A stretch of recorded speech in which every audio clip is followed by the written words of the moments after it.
প্রত্যেক দিন রাতে যখন আমি ঘুমাই তখন বারজাখী জগতের একটা অংশ আস্বাদন করি, একটা লেভেল দুনিয়াতে থাকতে অনুভব করি যে মরার পরের জগৎটা কেমন হতে পারে, সেটা হচ্ছে আমার ঘুমন্ত অবস্থা। এই জন্য বলি আল্লাহুম্মা বিইসমিকা আমুতু, আল্লাহ তোমার নামে মারা যাচ্ছে। আরবিতে কিন্তু ঘুমানোর আর একটা আরবি আছে আনাম, ওটা ব্যবহার করা হয়। ডাইরেক্ট মরার কথা বলা আছে, আল্লাহ মরে যাচ্ছে। আর তোমার নামে পরের দিন সকালবেলা ঘুম থেকে জাগবো, আস্তাইকিজুনা আহইয়া, মরা থেকে জীবিত হবে। এবং ঘুমের মধ্যে রূহ কবজ করার কথা কোরআন মাজিদে আছে। যাদের রূহ আল্লাহ চাই ফেরত দিয়ে দেয়, আর কারো রূহ আল্লাহ পার্মানেন্টলি রেখে নেয়, ও পার্মানেন্টলি মারা যায়। তাহলে দুনিয়াতে থেকে বারজাখী জীবনের স্বাদ আস্বাদন করার একটা উদাহরণ আমরাই প্রতিনিয়ত উপভোগ করতেছি। আল্লাহর সৃষ্টি জীবের মধ্যে এরকম উদাহরণ আছে। শুঁয়ো পোকা নামে এক প্রকারের পোকা আছে, এ তার শুরুর জীবনে গাছের পাতা খায় এবং গাছের পাতা খেয়ে খেয়ে খেয়ে খেয়ে মাসখানেক জীবনযাপন করে। এটা সম্পূর্ণ ডিফারেন্ট স্টাইলের লাইফ সে লিড করে। তারপরে 1 মাস 1.5 মাস 2 মাস হওয়ার পর ও নিজের চারিপাশে একটা আবরণ তৈরি করে, ওর মধ্যে মরে যায়। ওর মধ্যে মরে যাওয়ার 1 মাস 1.5 মাস পর প্রজাপতি হয়ে আকাশে উড়ে। তাহলে ওর লাইফ একবার ছিল পোকা হিসেবে, তারপরে মৃত অবস্থায় 1 মাস, তারপরে প্রজাপতি হিসেবে আকাশে উঠতেছে। তো এই জন্য মানুষের বারজাখী জীবন, কবর পরবর্তী, মৃত্যু পরবর্তী জীবন অস্বাভাবিক নয়। হ্যাঁ, বারজাখী জীবনে মানুষের রুহের কোয়ালিটি অনুযায়ী থাকার এবং খাওয়ার ব্যবস্থাপনা, জীবনযাপনের ব্যবস্থাপনা ভিন্ন হবে। যেমন যে সমস্ত রূহ আল্লাহর রাস্তায় শহীদ হয়ে গেছে, এদের কোয়ালিটি কি হবে? এরা পাখি হিসেবে জান্নাতে উড়বে। ওদের বারজাখী জগতে জীবনযাপনের ধরন এদের চাইতেও আপার কোয়ালিটির কিছু রূহ আল্লাহ সুবহানাহু ওয়া তাআলার আরশে লাইট, আলো হিসেবে ঝুলন্ত থাকবে। এদের চাইতেও আপার কোয়ালিটির রূহ হচ্ছে নবীদের রূহ, যারা দুনিয়াতে যেই মানের লাইফ জীবনযাপন করত, বারজাখে ওই মানেরই লাইফ জীবনযাপন করে। মুসা আলাইহিস সালাম তো মরে গেছে, কিন্তু মুহাম্মদ সাল্লাল্লাহু আলাইহি ওয়াসাল্লামের সাথে সাক্ষাৎ হয়েছে না, কথা হয়েছে না, বারজাখী জগতে, দুনিয়াতে নাই। কিন্তু তাহলে ওনার জীবন যাপনের যে ধরন, ওটা কাছাকাছি হুবহু দুনিয়ার মতো। আর স্বাভাবিক যাদের রূহ যদি কল্যাণকর বান্দা হয় তাহলে ইল্লিয়িন, আর যদি অকল্যাণকর বান্দা হয় তাহলে সিজ্জিন। আর এই সকল রূহ কিয়ামতের পরবর্তীতে পুনরুত্থান হবে। আর পুনরুত্থানের উপর বিশ্বাস স্থাপন করা ইসলামের এবং কোরআনের, পবিত্র কোরআনের যদি 2টা মেসেজ সারমর্ম তৈরি করি, তাহলে একটা সারমর্ম হচ্ছে তাওহীদ, আর একটা সারমর্ম হচ্ছে পরকাল। সারা কোরআন মিলে আল্লাহ মানুষকে ঘুরিয়ে ফিরিয়ে, মুসা আলাইহিসসালাতু ওয়াসসালামের যুগে একজন মারা গেল, গরু জবাই করা হলো, ওর গায়ে টাচ করে জীবিত করা হলো। একজন নবী এক গ্রামের পাশ দিয়ে হেঁটে যাচ্ছিল, বললেন আল্লাহ এদেরকে আপনি কেমনে জীবিত করবেন? আল্লাহ তাকে 100 বছর মৃত অবস্থায় রাখলেন, তারপরে জীবিত করলেন। মুসা আলাইহিস সালামের সাথে 70 জন বানু ইসরাইলের লোক তুর পাহাড়ে গেছিল, আল্লাহকে দেখতে চেয়ে সব মরে গেছিল, আল্লাহ ওদেরকে আবার জীবিত করে দিয়েছিল।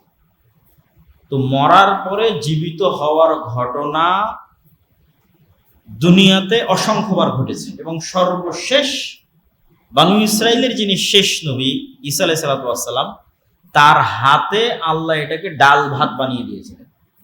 যে এটা অত কঠিন কোনো কাজ না, মরার পর মানুষকে জীবিত করা এটা আশ্চর্য কিছু না। এটা আমার নবী আমার অনুমতিতে, আমার মজেজায় সকাল সন্ধ্যা মানুষকে জীবিত করতেছে মরা থেকে। এবং মরা থেকে জীবিত হওয়া আশ্চর্য যে নয়, বাস্তব যে সত্য, তার 2টা উদাহরণ দিয়ে আমরা আবার আমাদের মূল বক্তব্যে ফিরে আসব। একটা উদাহরণ কি? আল্লাহ কোরআন মাজিদে বারবার মৃতকে জীবিত করার কথা বলতে গিয়ে বলেছেন, আমি মৃত মাটিকে বৃষ্টি দিয়ে জীবিত করি, আমি মৃত বীজ থেকে বৃষ্টির মাধ্যমে গাছ বের করি। এখন আপনি চিন্তা করেন, একটা আমের গাছ যতটা জীবিত, মানুষ তার চেয়ে বেশি জীবিত না কম জীবিত? বেশি জীবিত।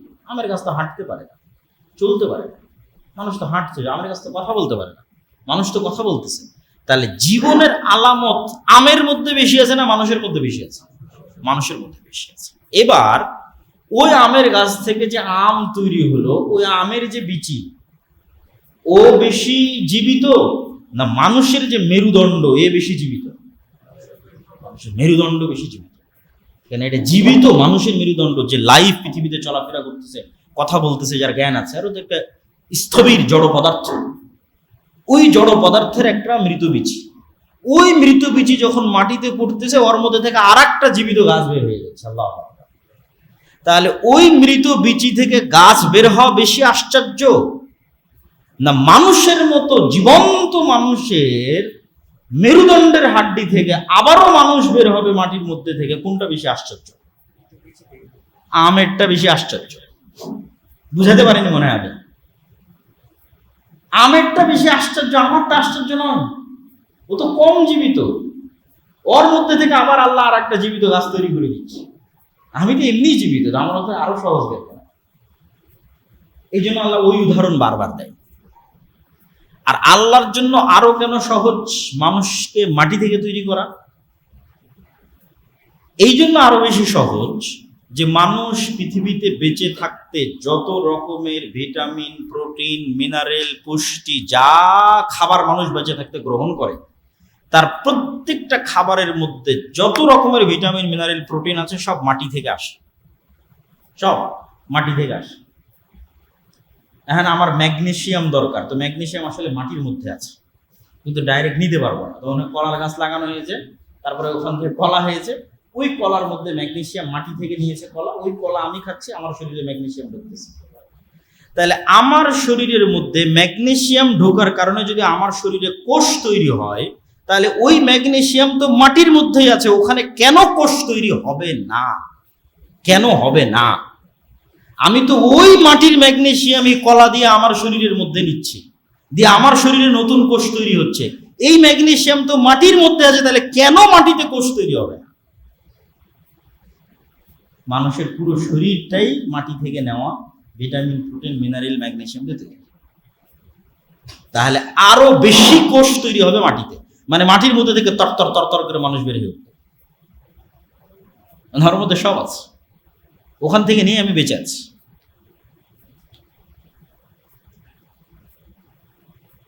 আমরা যে আলোচনায় ছিলাম, যে আলোচনা থেকে আলোচনায় আসলাম, যে নূর সত্য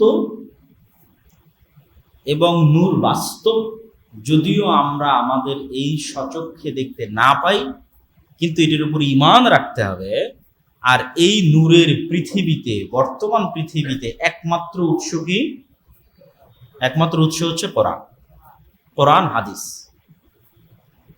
তো আজকে আমাদের বক্তব্যের মূল বিষয়বস্তু ছিল কোরআনের তাৎপর্য এবং গুরুত্ব। তার একটা মোটামুটি ধারণা আপনাদের কাছে দেওয়ার চেষ্টা করলাম। এখন এই কোরআন উম্মতে মুহাম্মাদিকে দেওয়া হয়েছে, এবং এই কোরআনের সাথে উম্মতে মুহাম্মাদির ভাগ্য নির্ধারণ করে দেওয়া হয়েছে। ইন্নাল্লাহা ইয়ারফাউ বিহাদাল কিতাবি আকওয়ামান ওয়া ইয়াদউ বিহি আখারিন। এই কিতাবের গুরুত্ব এবং মর্যাদা আমার এবং আপনার কাছে যা হবে, আমার এবং আপনার জাতিগত ভাগ্য তাই নির্ধারিত হবে পৃথিবীতে। এই কোরআন যদি আমার কাছে অবমূল্যায়িত হয়, তাহলে আমরা সারা পৃথিবীতে অবমূল্যায়িত হব।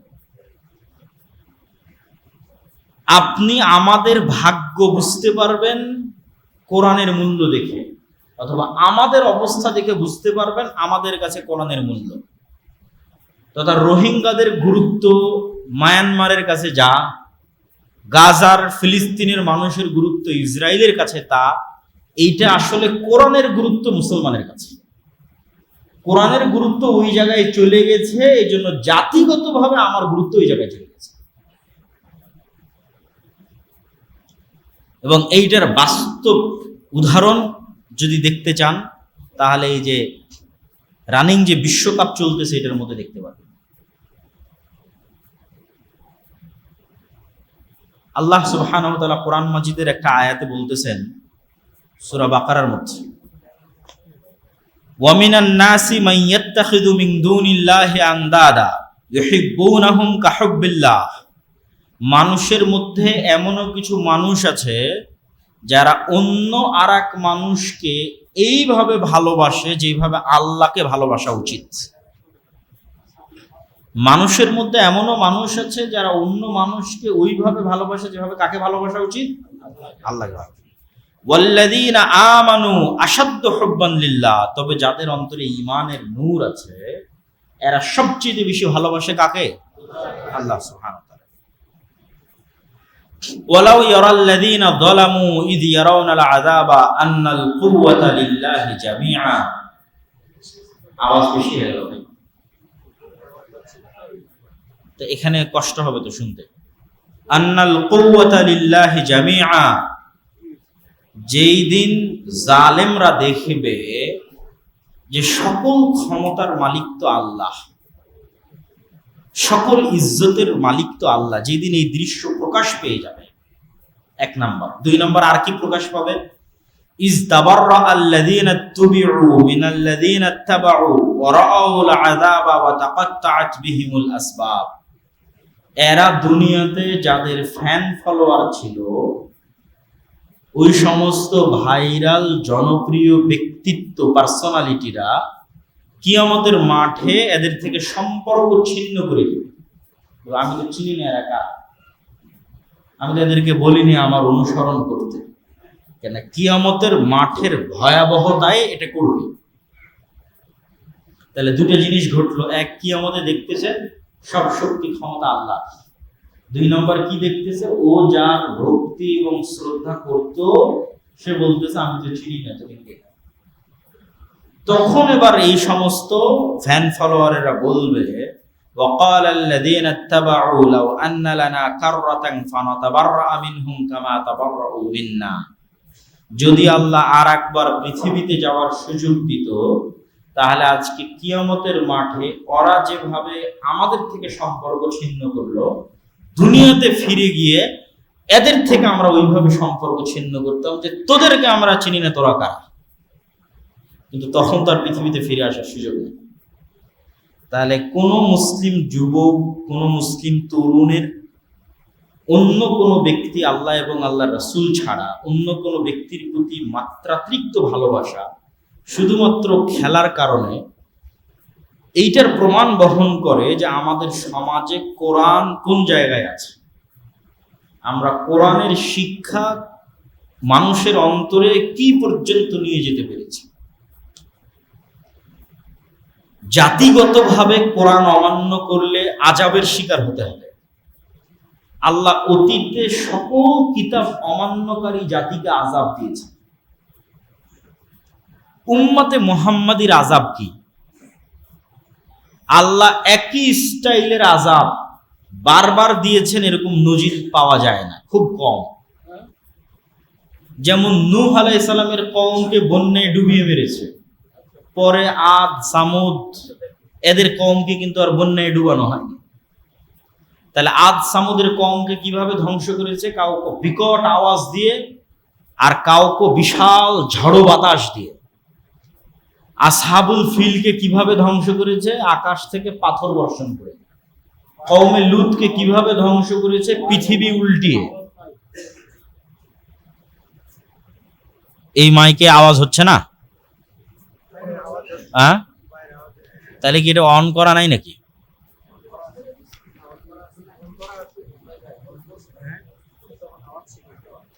আচ্ছা, তো তাহলে উম্মতে মুহাম্মাদের আযাব কি? বন্যা?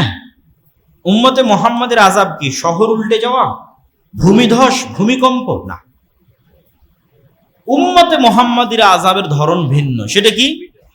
সেটা যে উম্মতে মুহাম্মাদির উপর ভিন্ন জাতিকে চাপিয়ে দেওয়া হবে।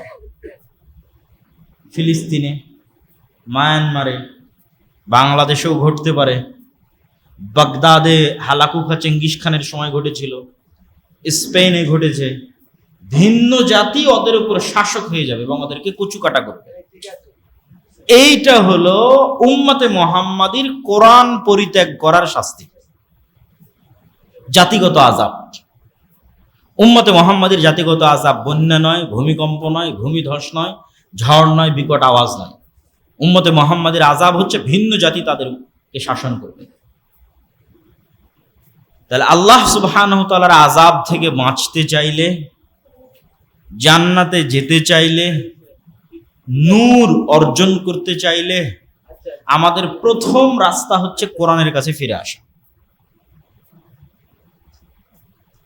এই জন্য আমি অনেক আগে, আজ থেকে 2-3 বছর আগে দাওয়াতি সফর শুরু করেছিলাম, ধারাবাহিক মসজিদ ভিত্তিক, একটা লক্ষ্য উদ্দেশ্য নিয়ে, যে প্রত্যেক মসজিদে মক্তব থাকতে হবে। এবং বহু জায়গায় এরকম বক্তব্য দিয়েছি যে মসজিদের এসি বিক্রি করে হলেও মক্তবের শিক্ষক ভালো মানসম্মত বেতন দিয়ে রাখতে হবে। কেননা ইসলামের মূল নূর, যেটা দিয়ে ইসলাম টিকে থাকবে, এটা হচ্ছে কোরআন। এইটা যদি আমি মানুষকে না শিখাতে পারি, আর মসজিদ যদি স্বর্ণ দিয়েও তৈরি করি, একদিন এই মসজিদে মুসল্লি হারিয়ে যাবে। আর যদি মসজিদ গাছতলাও হয়, কিন্তু অত্র এলাকার মুসলমানের সন্তানদের, শতভাগ মুসলমানের সন্তানকে কোরআনের নূর আর কালবে ঢুকিয়ে দিতে পারি, প্রবেশ করানো যায়, তাহলে যদি গাছতলাও হয় সালাত অব্যাহত থাকবে, সালাত টিকে থাকবে, দিন টিকে থাকবে। এই জন্য মূল মাকসাদ এবং সর্বোচ্চ গুরুত্ব দেওয়া উচিত মসজিদগুলোকে শিক্ষার উপর। ব্রাকের এরকম হাজার হাজার মসজিদ নাই, এরকম এসি বিল্ডিং আলা রুম নাই। আমরা তো এগুলো অটো পাইছি, অটো মানে আল্লাহ ইসলামের সিস্টেমটা এইভাবে করেছে, এইটার মধ্যে দিয়ে ইসলাম দাঁড়িয়ে থাকবে। এই জন্য 5 ওয়াক্ত সালাতের ব্যবস্থা, এই জন্য মসজিদের ব্যবস্থা। তো ব্রাকের কিছু না থাকার পরও হাজার হাজার স্কুল ভাঙ্গা বেড়া, ভাঙ্গা টিন দিয়ে চালাচ্ছে কেন? ব্রাকের স্কুল ভাঙ্গা বেড়া, ভাঙ্গা টিন, ভাড়া জায়গা নিয়ে কেন চালাচ্ছে? তার মানে শিক্ষাটা আসল। এই মসজিদগুলো যদি ওদেরকে দিয়ে দিতেন, তাহলে আগে এখানে শিক্ষার ব্যবস্থা করবে মসজিদের ফান্ড থেকে। যা আগে কিসের ব্যবস্থা করতে হবে? শিক্ষার ব্যবস্থা, জ্ঞান নূর ছড়িয়ে দেওয়ার ব্যবস্থা করতে হবে। কিন্তু আমাদের কাছে সবকিছু থাকার পরও আমরা অবহেলা। না, একজন ইমামকে, একজন মক্তবের শিক্ষককে ভালো বেতন দেওয়া, ভালো ট্রেনিং দেওয়া, এগুলোর কোনো গুরুত্ব আমাদের কাছে নাই। আমাদের কাছে গুরুত্ব চাকচিক্য, জৌলুস, এটার থেকে বের হয়ে আসতে হবে। এবং শতভাগ মুসলমানকে কোরআন শিখানো লাজেম, ফরজ। শাইখুল ইসলাম ইবনে তাইমিয়া রাহিমাহুল্লাহর মত অনুযায়ী কোরআন বুঝতে পারবে, কোরআন পড়ে এই রকম জ্ঞান অর্জন করা প্রত্যেক মুসলমানের উপর ফরজ। মানে অনুবাদ ছাড়া ডাইরেক্ট কোরআন পড়ে ও সরাসরি বুঝতে পারবে আল্লাহ কি বলছেন, এতটুকু আরবি জানা প্রত্যেক মুসলমানের জন্য ফরজ। এটা শাইখুল ইসলাম ইবনে তাইমিয়া রাহিমাহুল্লাহর ফতোয়া। আমরা এই ফতোয়ার সাথে দ্বিমত করতে পারি, একমত করতে পারি, কিন্তু ফতোয়াটা উল্লেখ করলাম কেন? কোরআন জানার গুরুত্ব বুঝাতে গিয়ে। কোরআন থেকে ডিসকানেক্টেড হয়ে জাতি রাস্তা পাবে না, সম্ভব না। তো কিভাবে আমাদের সমাজে কোরআনের শিক্ষা ছড়িয়ে দেওয়া যায়, শতভাগ মুসলমানের সন্তানকে কোরআন শিখানো যায়, মসজিদগুলোর মূল কাজ শিক্ষার আয়োজন হোক, এটা কেমনে করা যায়, এটা আমি মনে করি যে আমাদের সকলের, যেহেতু আজকে আপনাদের এই মসজিদে এসেছি, আমি আমার বক্তব্যে এটাই উদাত্ত আহ্বান জানাবো যে আপনারা মসজিদে শিক্ষার প্রতি সবচেয়ে গুরুত্ব দেন। হয়তো থাকতে পারে আরো ভালো করার চেষ্টা করেন, পুরস্কারের আয়োজন করেন, প্রতিযোগিতার আয়োজন করেন, যেন এই এলাকার একজন মুসলমানের সন্তান এমন না থাকে যে কোরআন জানে না। এটা মসজিদেরই দায়িত্ব, এটার কেউ করে দেবে না। আর মসজিদ চাইলে এটা পারবে। এজন্য মসজিদ ভিত্তিক মক্তব বিপ্লব সৃষ্টি করার পূর্ব শর্ত। যেমন আজকের বক্তব্যের একটা পয়েন্ট ছিল পরকালের উপর বিশ্বাস। তো যতক্ষণ পরকালের উপর ইয়াকিন না হবে ততক্ষণ মানুষ দুনিয়ার প্রতি মায়া ছাড়তে পারবে না। আসহাবুল উখদুদের ঘটনা বলতে গিয়ে আল্লাহ বলছেন কুতিলা আসহাবুল উখদুদ, যে সামনে জ্বলন্ত আগুন, তাদের সামনে দুটো চয়েস, হয় আগুনে ঢুকে যাও ঈমান রাখতে চাইলে, অথবা আগুন থেকে মুক্ত হয়ে বাড়িতে যেতে পারো যদি ঈমান পরিত্যাগ করো।